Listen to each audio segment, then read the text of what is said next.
Hi hello guys, ನಿನ್ನೆ ದಿನ ಚೆನ್ನಾಗಿಲ್ಲ ಅಂತ ಕಾಣುತ್ತೆ. ನಿನ್ನೆ ಬೆಂಗಳೂರಿನ ನೈಸ್ ರೋಡಲ್ಲಿ ಟೋಟಲ್ಲು 4 ಆಕ್ಸಿಡೆಂಟ್ಗಳು ಆಗಿರೋದು. ಎಲ್ಲ ಕೂಡ ಲಾರಿಗಳೇ.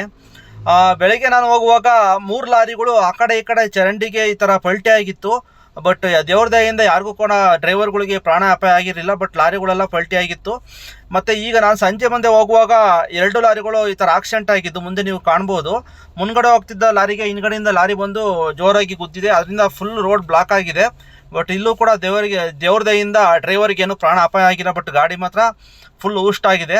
ಈ ಥರ ನೋಡಿ, ಇಲ್ಲಿ ನೋಡ್ತಾ ಇರ್ಬೋದು. ಈ ಥರ ಆಗಕ್ಕೆ ಕಾರಣ ಬಂದ್ಬಿಟ್ಟು ಇವರು ಸೇಫ್ ಡಿಸ್ಟೆನ್ಸ್ ಮೇಂಟೈನ್ ಮಾಡಿಲ್ಲ. ತುಂಬ ಹತ್ರದಿಂದ ಹೋಗಿದ್ದಾರೆ ಮತ್ತು ಮುನ್ಗಡೆ ಗಾಡಿ ಸಡನ್ ಬ್ರೇಕ್ ಹೊಡೆದಿದ್ದಾರೆ, ಹಿಂದ್ಗಡೆಯಿಂದ ಬಂದು ಗುದ್ದಿದ್ದಾರೆ.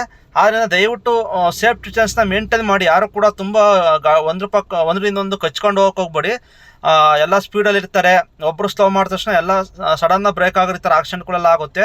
ಮತ್ತು ಲಾರಿಗಳು ಈ ರೋಡಲ್ಲಿ ನೈಸ್ ರೋಡಲ್ಲಿ 3 ದಿವಸ 4 ದಿವಸಕ್ಕೆ ಒಂದಾರು ಈ ಥರ ಆಕ್ಸಿಡೆಂಟ್ಗಳು ಆಗೋದು ಅಥವಾ ಲಾರಿಗಳು ಪಲ್ಟಿ ಆಗೋದೆಲ್ಲ ನೀವು ನೋಡ್ಬೋದು. ಯಾಕೆಂದರೆ ಡ್ರೈವರ್ಗಳು ಪಾಪ ಹಗಲು ರಾತ್ರಿ ಲಾರಿನ ಡ್ರೈವ್ ಮಾಡ್ತಾ ಇರ್ತಾರೆ, ನಿದ್ದೆಗಣ್ಣಲ್ಲಿರ್ತಾರೆ. ಈ ಥರ ಎಲ್ಲ ಅಪಘಾತಗಳು ಸಂಭವಿಸ್ತಾ ಇರ್ತವೆ. ಆದ್ದರಿಂದ ನೀವು ಯಾರಾದ್ರೂ ಕೂಡ ನೈಸ್ ರೋಡಲ್ಲಿ ಹೋಗ್ಬೇಕಾದ್ರೆ ತುಂಬ ಹುಷಾರಾಗಿ ಡ್ರೈವಿಂಗ್ನಾಗ ಮಾಡಿ.